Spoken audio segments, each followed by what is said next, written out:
Olá, cursistas! Sejam muito bem-vindos mais uma vez. É um prazer estar de novo com vocês.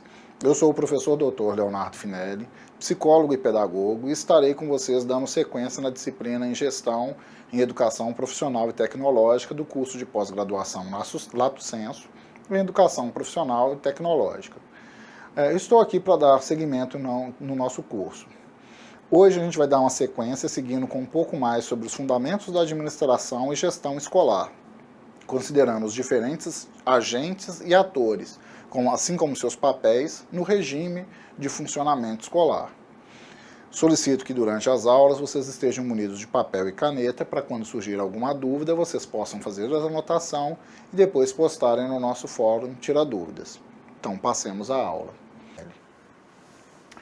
Então, dando sequência à nossa discussão, avançamos para os fundamentos da gestão escolar. A gestão educacional compreende as atividades específicas de planejamento, organização, gerenciamento, avaliação de resultados e aplicação de recursos e prestação de contas da escola.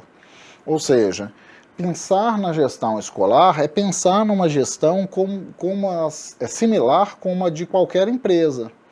Ela tem que pensar em todo o planejamento, organização, gerenciamento, avaliação de resultados, recursos e prestação de contas. Então segue prioridades estabelecidas para a educação, diferindo um pouquinho só das demais formas de gestão, como a empresarial.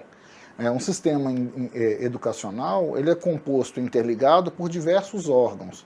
Então a gente vai ter aí secretarias de educação nos seus mais diversos setores, conselhos educacionais, escolas, etc., que devem necessariamente interagir entre si. Quando a gente pensa apenas numa empresa privada, ela vai ter lá seu órgão, seus corpo gestor, fornecedores e clientes. Na escola, a gente tem a mesma ideia, corpo gestor, fornecedor e clientes, mas nós temos ainda outros órgãos, por exemplo, como Secretaria de Educação, como um elemento mediador e regulamentador do funcionamento da escola, e pensar em comunidade acadêmica, o colegiado acadêmico, que contempla ali todos os membros da comunidade, como elementos que são, para além dos consumidores finais, que são nossos alunos, órgãos ou funções que regulamentam o funcionamento adequado da escola. Então, pensar nessa gestão é pensar que a administração foi concebida como um instrumento para organizar e coordenar a prestação dos serviços públicos e a crescente atividade produtiva no mundo dos negócios. Chiavenato afirma que a administração é o processo de planejar, organizar, liderar e controlar o trabalho de membros de uma organização e usar todos os recursos disponíveis da organização para alcançar os objetivos estabelecidos. A gente pode retomar a Marx no Capital e no conceito da mais-valia para entender essa lógica de que nós, professores, muitas das vezes, ou a maior parte das vezes, somos prestadores de serviços. Nós vendemos a nossa força de trabalho para um diretor, seja ele de uma instituição privada que vai angariar os recursos, seja ele o diretor de uma instituição pública, então ele não é o responsável direto pelos recursos e, consequentemente, não vai oferir maior benefício, mas que ocupa esse papel de gerir e ser o responsável por essa mais-valia no processo de funcionamento da instituição. Então, a gestão do sistema de ensino constitui-se como um processo de articulação para o desenvolvimento do PPP das escolas, dos projetos políticos pedagógicos das escolas que nós discutimos na aula passada. Na administração escolar, observa-se a transposição de teorias e modelos de organização e administração empresariais e burocráticos para o espaço da escola. Então, em especial no Brasil, a partir da década de 1990, quando a gente começa a ter um grande crescimento de instituições privadas, a gente tem um crescimento dessa lógica de gestão ou de administração empresarial sendo replicado ou sofrendo ajustes para ser aplicado no campo da gestão escolar. Essas tendências resgatam teorias administrativas que são pensadas em função de teorias políticas. E esse processo de gestão se fundamenta necessariamente segundo uma determinada concepção de educação e de sociedade, que não ocorre de forma neutra e descontextualizada.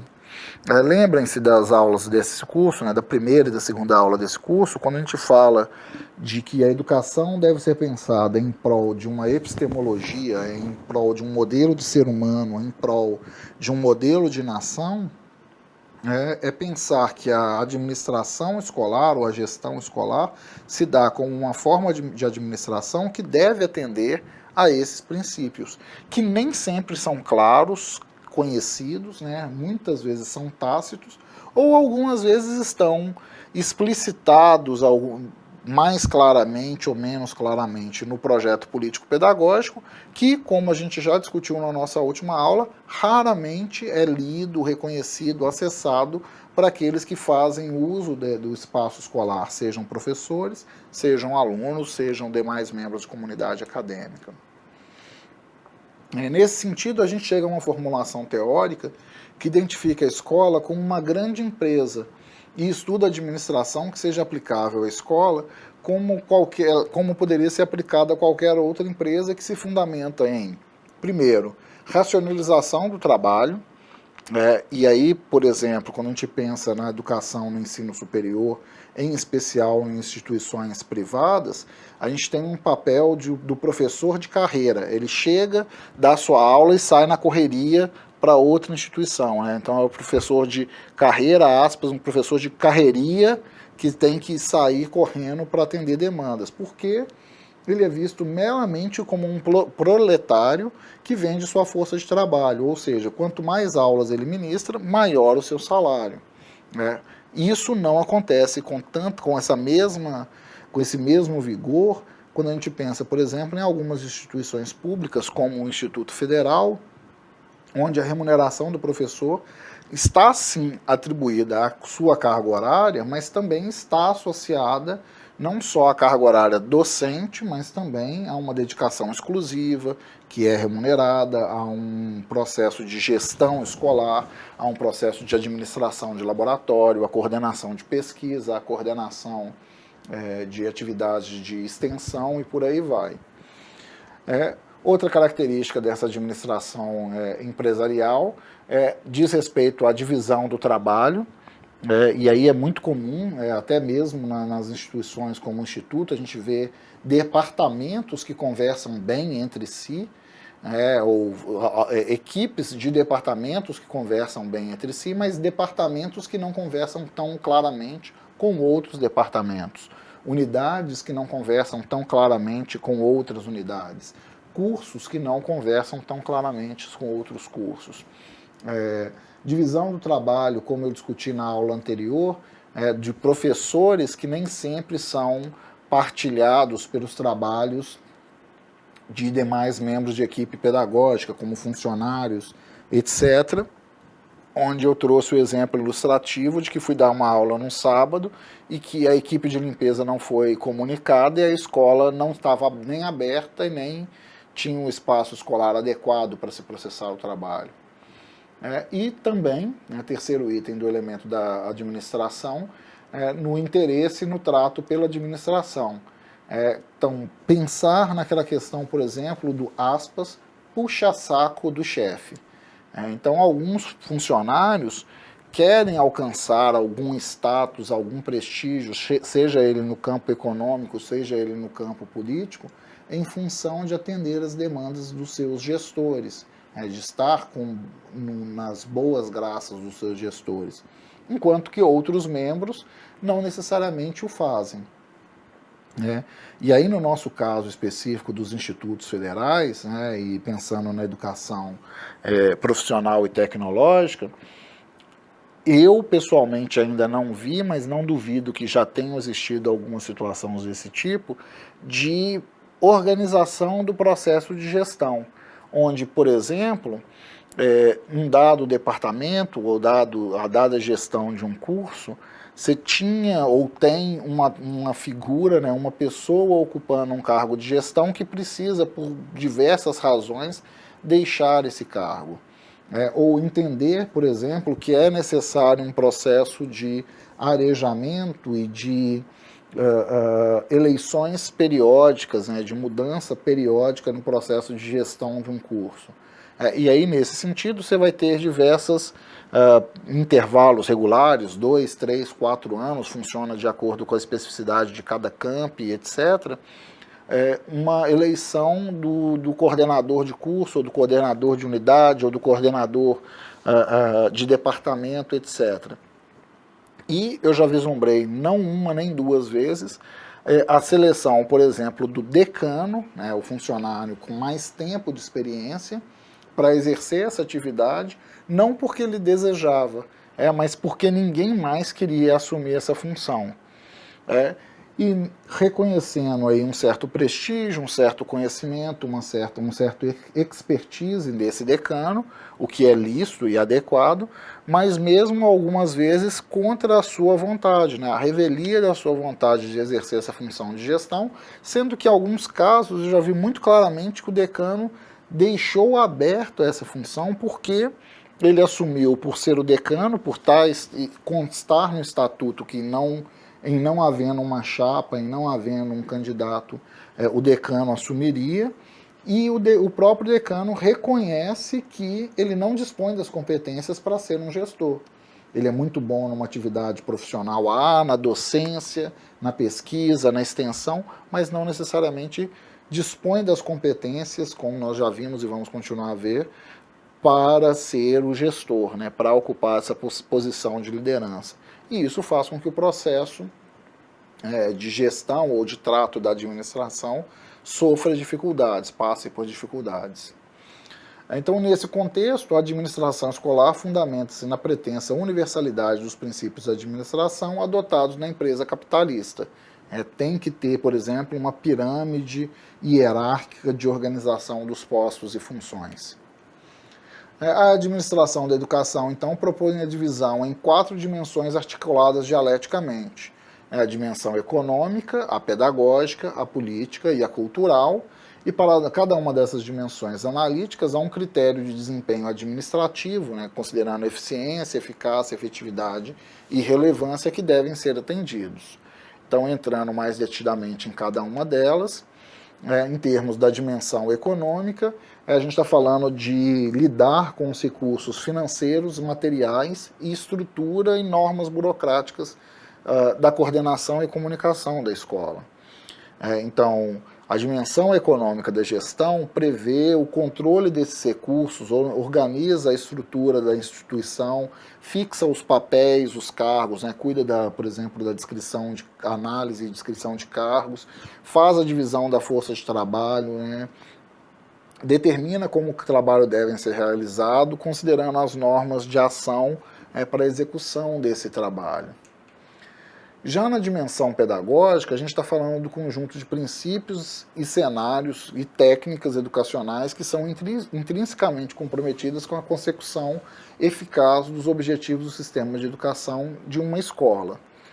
Então a gente está falando aqui da operacionalização do princípio fim da instituição, que é ensinar, de como que é organizado, como que é gerido esse processo educacional, em termos de professores, qualidade, organização das aulas, etc.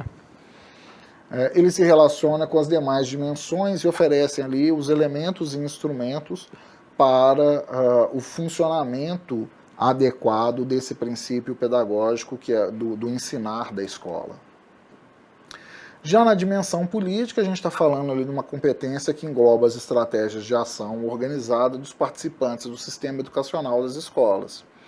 Então, nessa dimensão, a gente busca a efetividade a partir de critérios essencialmente políticos, né, de acordo com o qual o sistema educacional deverá atender às necessidades e demandas sociais da comunidade a qual ela pertence. Então, nessa dimensão política, o gestor educacional deve ser capaz de lidar com a gestão de seu pessoal, né, considerando professores, funcionários, alunos, assim como a gestão num aspecto mais amplo da comunidade escolar, né, pensando que a escola que ele é gestor precisa atender às demandas dessa comunidade na qual ela está inserida. E, por fim, a dimensão cultural, que envolve os valores e características filosóficas, antropológicas, biopsíquicas e sociais das pessoas que participam do sistema educacional de sua comunidade. Então, a característica básica da dimensão cultural é trabalhar com a visão de totalidade que permite abarcar os mais variados aspectos da vida humana e que cabe à administração da educação coordenar a ação das pessoas e grupos que participam desse processo educacional. É a dimensão cujo paradigma de administração é comprometido com a promoção da qualidade de vida e do desenvolvimento humano. Então, mais do que meramente formar profissionais capacitados do ponto de vista técnico para o exercício das mais diversas atividades e funções, é pensar que esses profissionais, no caso esses técnicos, também devem ser felizes e devem ser capazes de refletir sobre o contexto sócio-histórico-cultural que eles estão inseridos em termos das suas competências éticas e morais, em termos da atuação profissional, em termos de um benefício da comunidade, em detrimento dos lucros, caso se faça necessário, por exemplo, quanto à tomada de decisões. Exemplo disso, vou citar os dois grandes incidentes recentes do Brasil, nos recentes de Minas Gerais, do rompimento de duas barragens, uma na região de Mariana, outra na região de Brumadinho, onde fala-se de catástrofes que na realidade não se tratam de catástrofes, se tratam de desastres naturais em função de negligência de um trabalho técnico de monitoramento dessas barragens. Então, pensar na dimensão cultural é pensar que não é só ganhar o dinheiro pelo dinheiro, não é só assumir um papel em termos de uma lógica de corrupção para a manutenção e assinatura de um laudo, mas pensar, por exemplo, nos impactos na vida do indivíduo, dos indivíduos e da comunidade, da empresa, do processo educacional que estão associados ao trabalho da escola. Então, a administração da educação somente será considerada relevante à medida que oferecer condições propícias para promover a qualidade de vida no sistema educacional, sejam elas nas escolas, como também na sociedade como um todo. Então, não basta eu pensar como um gestor na minha escola que funciona de maneira adequada, afinada como um violino.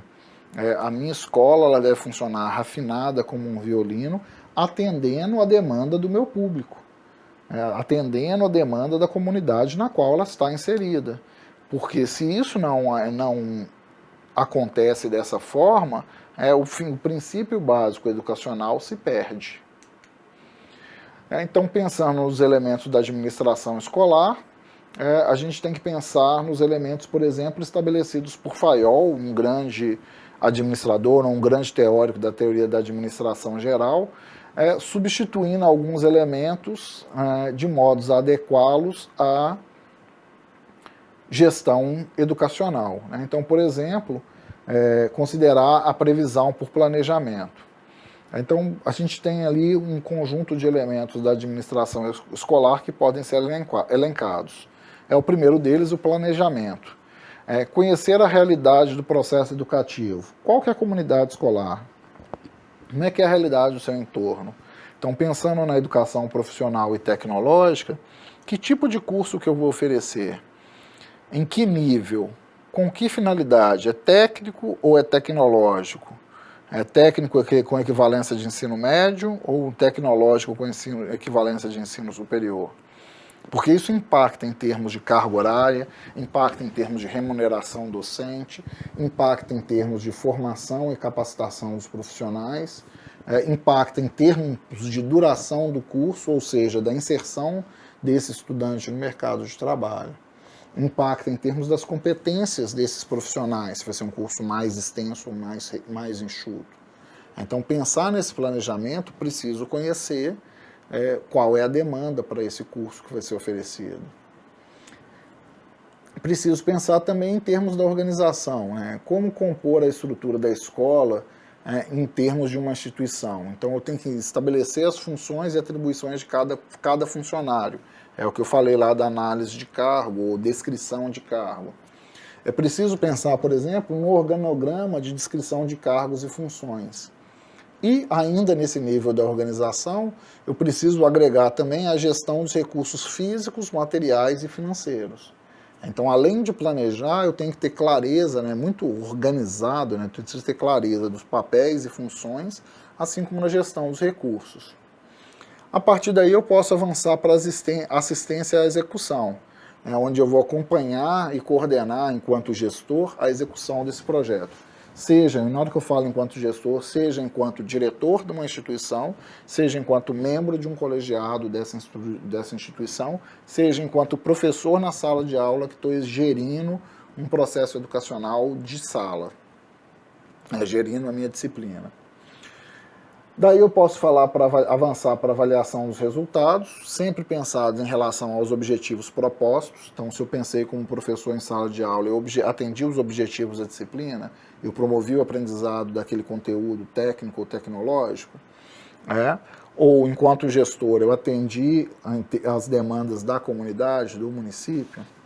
E essa avaliação dos resultados, elas têm que ser pensada tanto em termos quantitativos, por exemplo, em termos de avaliação de matrículas, de evasão, de rendimento escolar, de absenteísmo de professores, de falta de alunos, quanto qualitativos, em termos, por exemplo, da credibilidade da escola, em termos da satisfação acadêmica desses alunos. E a partir desses resultados, dessa avaliação, eu posso produzir um relatório que, enquanto diretor e enquanto professor, devem ser elaborados anualmente, no caso do professor, dependendo da modalidade de ensino, semestralmente, como um documento que conste as atividades que foram planejadas, as que efetivamente foram executadas, considerando seus resultados, e ou as necessidades de alterações naquele módulo, ano, semestre, ou como propostas de alterações para uma próxima execução desse mesmo conteúdo, disciplina. Daí a gente avança para o paradigma da administração educacional. Então, pensar na administração é pensar na competência de um diretor como condição necessária para o sucesso da educação na escola. Então, nesse sentido, a eleição e preparação dos educadores, dos administradores educacionais, deve levar em consideração 4 tipos de competência, como a gente já viu anteriormente: a competência econômica, pedagógica, política e cultural. É interessante, como eu disse no exemplo, quando eu estava discutindo mais cedo lá, o exemplo do decano ter que assumir, que muitas vezes esse decano, por exemplo, tem um excelente domínio no campo pedagógico, assim como uma grande inserção no campo cultural, né, em termos de uma inserção na comunidade. É um excelente domínio político, em termos de conseguir fazer uma boa gestão de pessoas, um cara querido por todos, mas não necessariamente um domínio econômico para gerir as planilhas e materiais e recursos.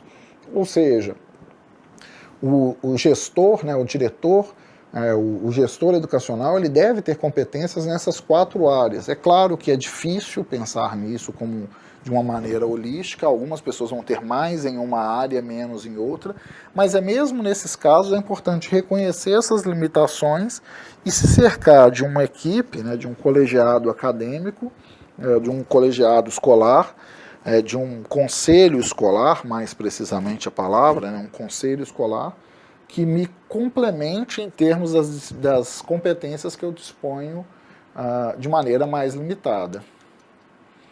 Então, em termos das competências desse diretor, ele deve necessariamente ser capaz de envolver todos os membros da sua equipe de trabalho numa administração que considera o contexto político, social e econômico no qual está inserida a escola, os professores, os funcionários administrativos, os alunos e os pais.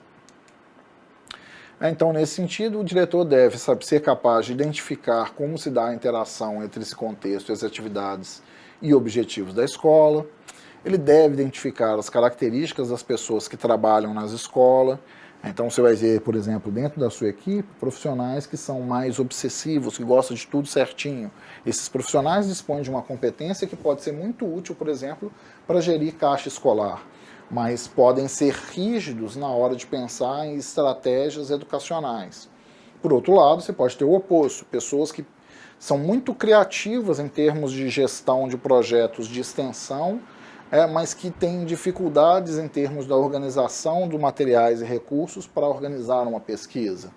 E assim sucessivamente. Então, pensar nessas características das pessoas que trabalham na escola como uma forma de se apropriar, né, se beneficiar dos melhores recursos que cada pessoa pode oferecer. Além disso, esse gestor precisa identificar os recursos materiais, financeiros e humanos que dispõe para a gestão da escola.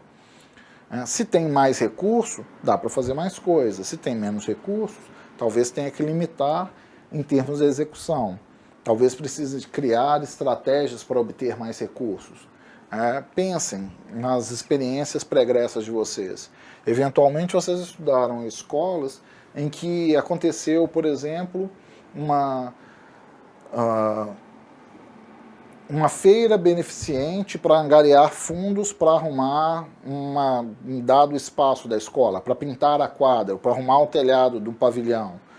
Foi feita uma festa junina coletiva também para angariar fundos. Foi feito ali uma gincana para juntar, pensando, por exemplo, uma gincana pensando no meio ambiente, onde foi feita uma grande coleta seletiva de lixo, e esse material reciclável foi vendido para angariar fundos para trocar uma caixa d'água da escola, e por aí vai as mais diversas especificidades que vocês possam imaginar. Então, um gestor competente, ele é capaz de pensar nisso e de liderar a sua equipe para fazer essas coisas acontecerem de verdade. Então, integrando, o gestor deve ter a competência técnica e política, assim como a competência humana para coordenar a sua equipe. Para ser considerado competente, ele precisa também atentar, então, para ter domínio de um saber que lhe permita desempenhar as funções que lhe são designadas. Ele precisa de competência técnica, ele precisa de competência política, ele precisa de competência cultural e ele precisa de competência pedagógica. Ter uma visão integrada e articulada dos aspectos relevantes de sua prática, sem desconsiderar o entendimento das múltiplas relações entre os vários aspectos da escola. Então não é ser chefe, é ser líder. Ter a compreensão das relações entre o seu preparo técnico, a organização das escolas e os resultados de sua ação gestora. Então, como eu disse mais cedo, assumir as suas competências e virtudes, assim como ter clareza e reconhecer suas limitações, para se cercar de pessoas que possam complementar esses campos que ele possa ter alguma dificuldade, alguma limitação. Ter uma percepção abrangente das relações entre a escola e a comunidade. E aqui eu entendo como um ponto fulcral desse processo de gestão, porque eu já tive a oportunidade de trabalhar em uma série de instituições em que o gestor era muito competente em uma série de áreas, mas pensava a sua escola como um espaço fechado e descontextualizado, como se ela fosse um mundo à parte do município no qual ela está inserido, ou do bairro no qual ela está inserido. E isso é uma realidade completamente falha. Então, em termos de competência técnica, ele precisa de compreensão e proficiência dos métodos, processos, procedimentos, técnicas de organização do trabalho, tomada de decisão e solução de problemas. Putz, são muitas habilidades. Sim, é isso mesmo, são muitas habilidades. Por isso que normalmente um diretor é uma pessoa com um pouco mais de vivência profissional. Observe que eu não estou falando de mais velho, porque isso não está ligado à idade, mas de vivência profissional, de experiência profissional, passando por diversas funções, diversas atribuições que lhe possibilitam ter visões diferenciadas e desenvolver essas habilidades. Conhecimento de toda a legislação que trata dos direitos e obrigações dos profissionais que compõem o quadro profissional da escola, tanto dos docentes quanto dos cargos administrativos, que envolve o conhecimento de matrizes curriculares que definem a estrutura e o ensino de primeiro, segundo, terceiro graus e de educação profissional e tecnológica. Aí eu reforço para vocês, quantas pessoas vocês conhecem que têm domínio de toda essa legislação? Eu, pessoalmente, conheço poucas. E na hora que eu falo que eu conheço poucas, isso é uma questão muito concreta, porque essa legislação é uma legislação viva, ela está em constante processo de mudança, ela tem sofrido melhorias, algumas vezes realmente sofre mudanças que melhoram, algumas vezes retrocessos em função de demandas de determinados desejos políticos, né? E aí quando a gente pensa em Brasil, com essa polaridade entre gestões, entre estilos de governo, a gente vê algumas ações muito boas que são pensadas em uma determinada época e que são realmente eliminadas porque um novo governo com uma nova política assume a tutela, né, assume a batuta para liderar o país. Noutras, realmente, propostas que estavam falhas e limitadas, que são modificadas com esse novo governo e que melhoram.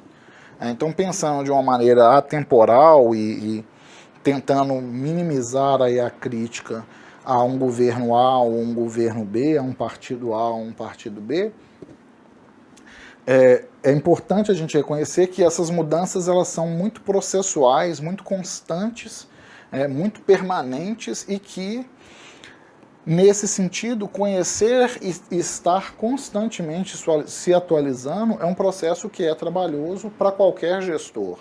E aí eu retomo, numa das nossas aulas anteriores, agora não me recordo se é a primeira ou a segunda, creio que a primeira, quanto aos diversos papéis. Então, o diretor pode, por exemplo, assumir um conjunto de pares, né, como um vice-diretor que domina mais uma parte de legislação, ou assumir, por exemplo, uma parceria com um inspetor escolar, né, ou com um técnico escolar que domina mais a legislação para compor o seu colegiado, para compor ali o seu conselho escolar, no sentido de auxiliar, né, e a trabalhar com essa função realmente consultiva.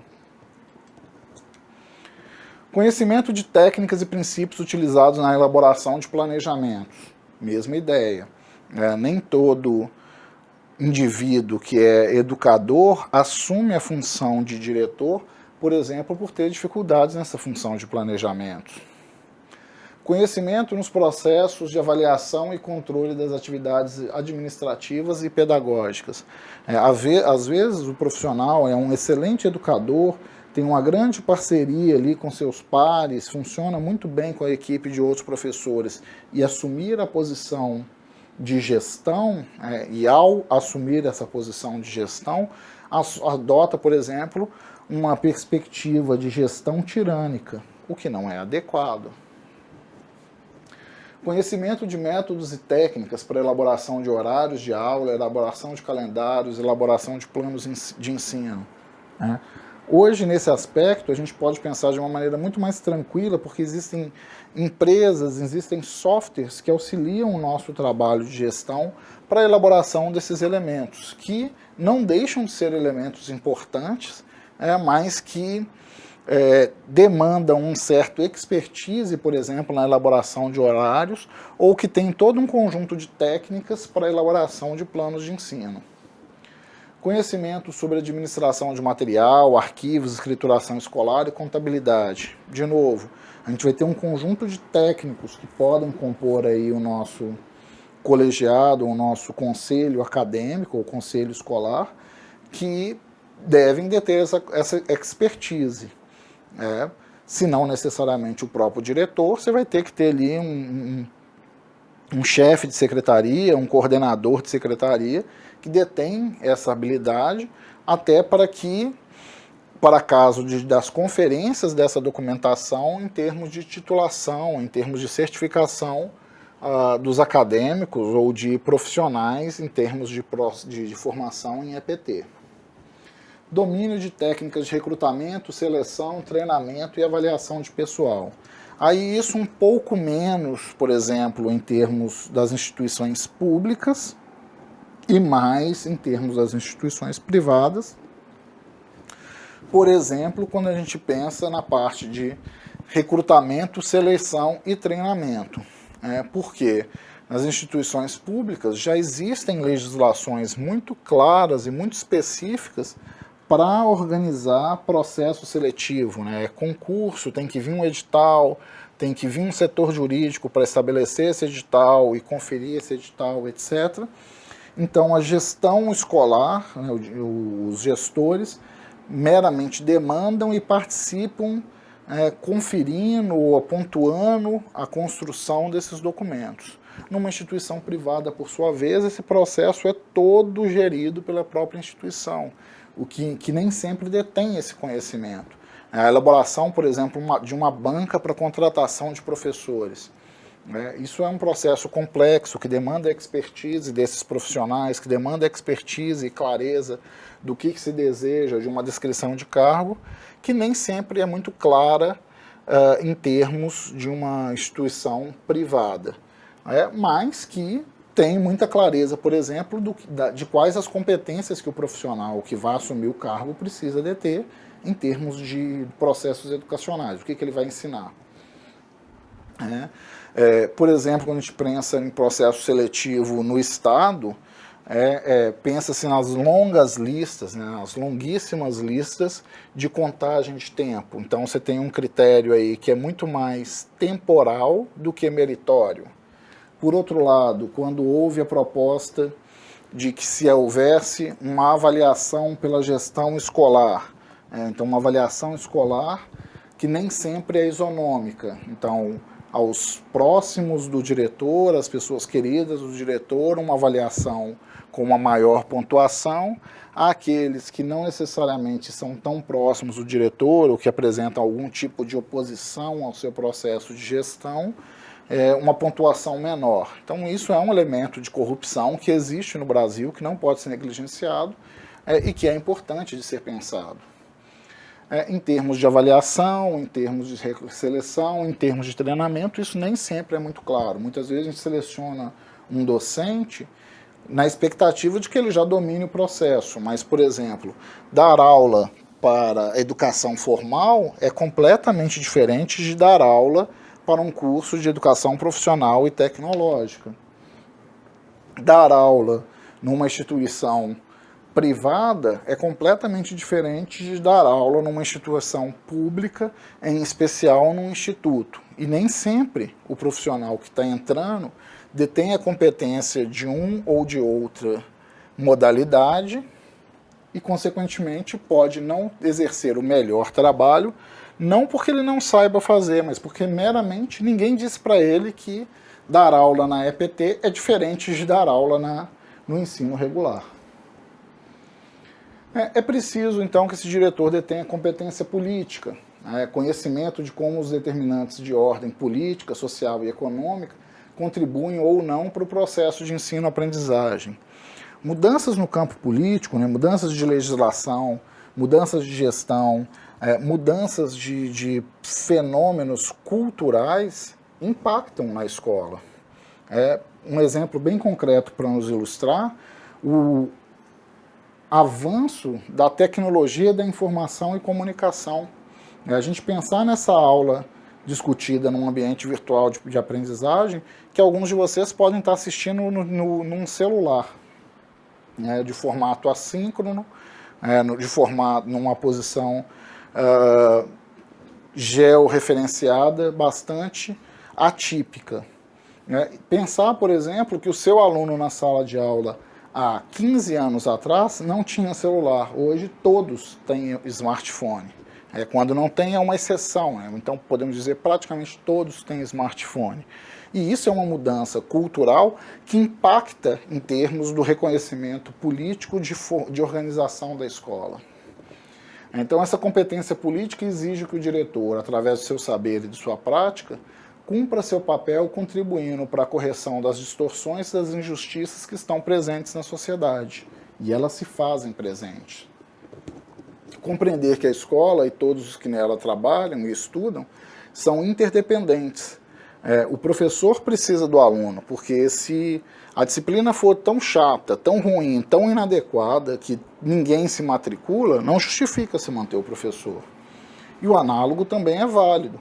O aluno precisa do professor Ele detém um conhecimento, uma expertise a ser tratada. Então não é meramente chegar e passar, leia um livro da página tal a tal, mas discutir, pensar, trabalhar, elaborar perguntas e respostas conjuntamente com esse aluno, contextualizando isso para a realidade daquela comunidade. Quanto à competência humana, é pensar na gestão democrática da escola, com todo o trabalho que deve ser desenvolvido em equipe. Então é preciso desfrutar de um clima relacional e afetivo que favoreça o emergir de atitudes positivas de seus membros. O diretor precisa mediar as relações entre os seus funcionários, e nem todos gostam-se entre si tanto quanto deveriam. Então exige habilidades tanto para motivar quanto para desenvolver atitudes favoráveis ao trabalho dentro dos objetivos propostos pela escola. Nesse sentido, o conhecimento e domínio de dinâmicas de grupo, além de uma preocupação com necessidades humanas, assim como preocupação do desenvolvimento das pessoas que trabalham na escola, se faz presente. Então, se o gestor não nutre uma experiência, um interesse real sobre sua equipe docente, sobre sua equipe docente apenas não, sobre sua equipe acadêmica, professores, alunos, demais funcionários, ele tem uma posição em termos de uma competência humana que está limitada. Isso não quer dizer que ele tem que acolher a todos, abraçar a todos, levar para casa, etc., mas que se interessar genuinamente pelas realidades distintas de cada um desses membros. Então, dentro ainda dessa competência humana, diz respeito da capacidade de trabalhar de maneira eficiente e eficaz em situação individual, assim como em situações coletivas.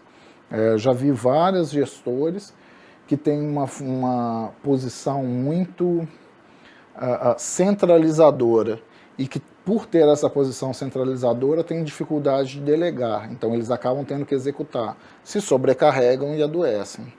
Então, pensar nessa competência humana é ser realmente um gestor, é ser realmente um líder que compartilha, que motiva, que tem a competência e a segurança para delegar. E tem a segurança, por exemplo, para dizer, eu não domino essa expertise, mas eu tenho na minha equipe esse membro que domina, que vai ser responsável por isso.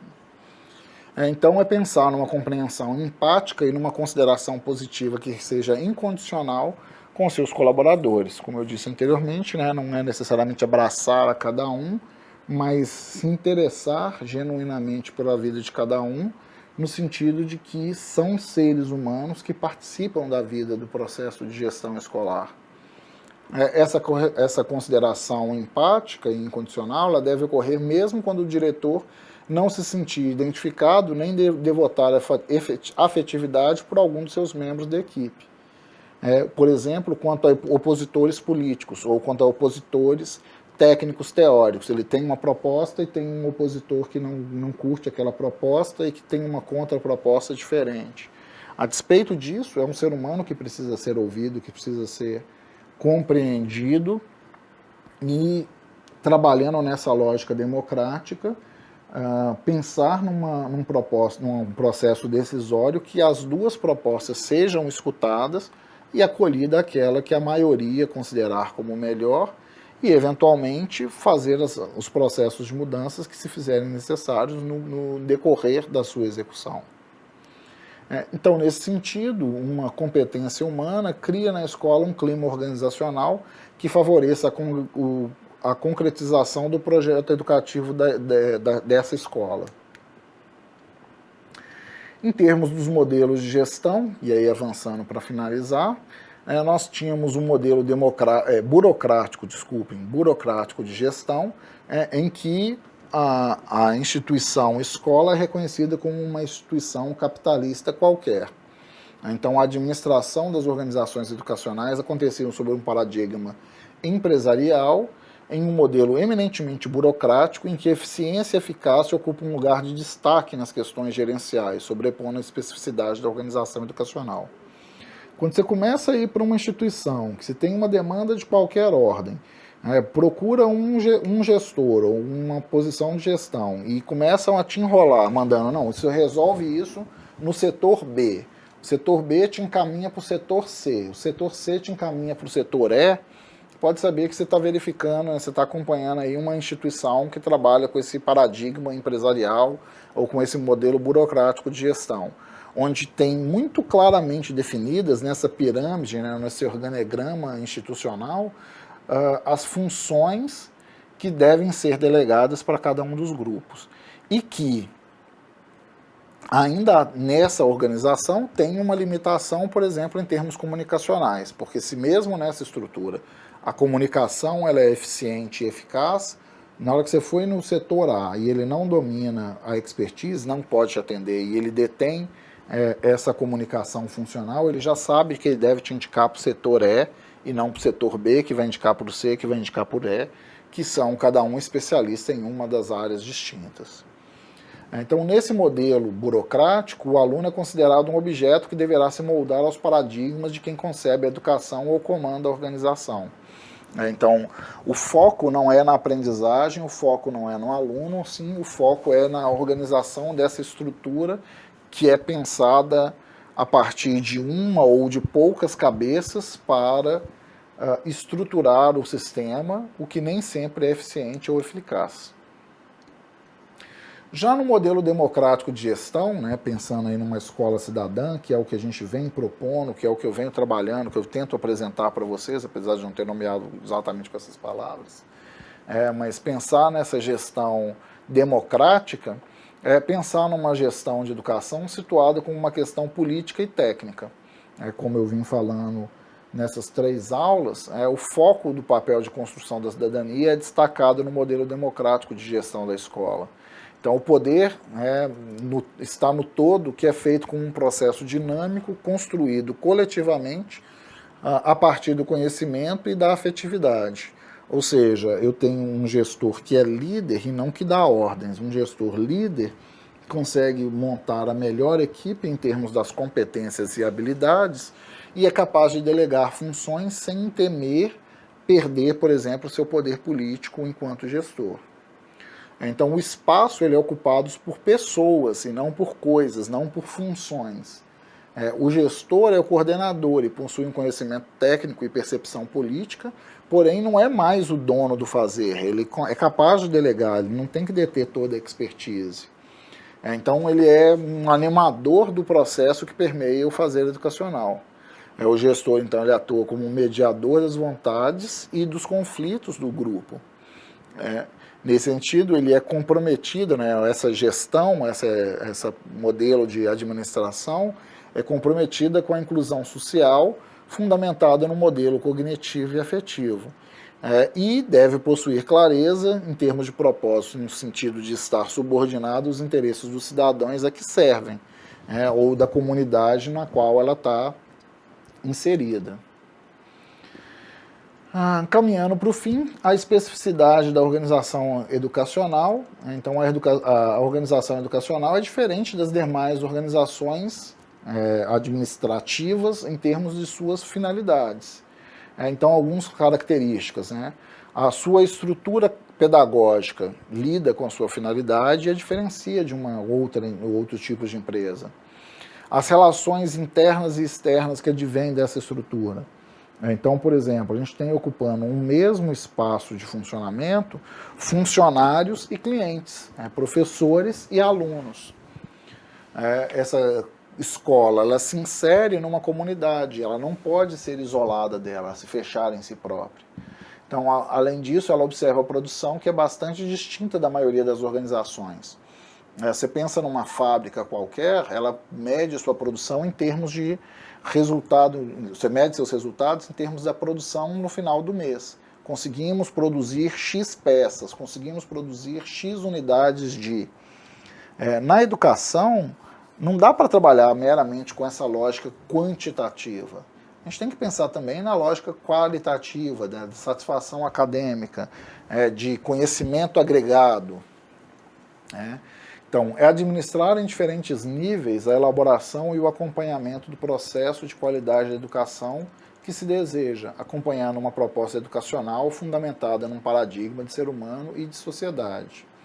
Então, por exemplo, quando eu falei de conhecimento agregado, se eu recebo um grupo de alunos que tiveram uma boa formação pregressa, por exemplo, no ensino superior ou nos IFs, que eu tenho processo seletivo para entrada, é mais comum eu receber um material humano, né, um grupo de alunos, com um melhor preparo do que quando eu falo, por exemplo, no ingresso meramente de uma escola pública estadual.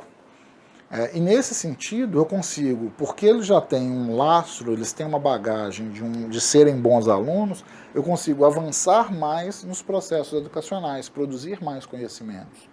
Por outro lado, se eu tenho um grupo de alunos mais limitados, sair de uma condição de extrema limitação e melhorar para uma outra condição que ainda pode ser limitada, pode me promover um ganho de conhecimento agregado que é extremamente significativo para aqueles indivíduos, para aquela comunidade, para aquela sociedade.